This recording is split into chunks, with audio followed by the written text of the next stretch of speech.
sauƙi ta zo gida, waraka na gun ilahu.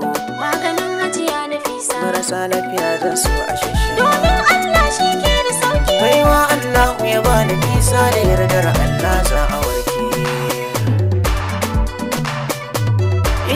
Da sunan Allah za na fara baitukan hajiya Nafisa. Waraka na nan a gidan Nafisa, Domin Allahu ya mata baiwa a yanzu ta yi nisa. Allah shi ke ba da sauki. Da an sha yanzu za a samu sauƙi, magani sai nan Nafisa. Abal medicine kamfanin Nafisa, Ta roƙa Allah ya kubata mai ya rage mata ita Nafisa. mai magani da ikon Allah. Tana bayarwa don a shasha domin sauƙi na jikinmu.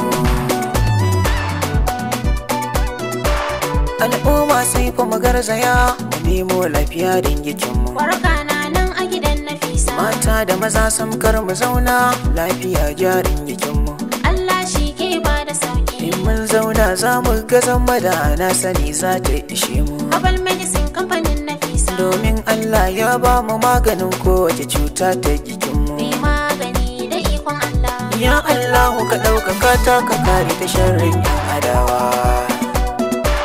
Tsoho da samari kar mu zauna mu nemo lafiya don jikinmu. Waraka na nan a gidan Nafisa, Da akwai maganin kansa malam ka garzayo a gidan Nafisa. Allah shi ke ba da sauki. Muna da maganin hawan jini malam kar da ka tsaya sanya. Abal medicine kamfanin Nafisa, Da akwai maganin sanyi malama kar da kike kin zauna gida. mai magani da ikon Allah. Da akwai maganin karfin gaba malam bani so da abarka baya. Waraka na nan a gidan Nafisa, Da akwai maganin toilet infection bana so ku saya sanya. Allah shi ke ba da sauki. Muna da magani na hauka kar da kuke kunyo gazawa. Abal medicine kamfanin Nafisa, Muna da maganin mai sikila don neman lafiyar ku. mai magani da ikon Allah. Sannan ga maganin sanyi bana so da mu bar ku baya. Waraka na nan a gidan Nafisa, Sannan ga magani na olsa bana so ku yi gaza.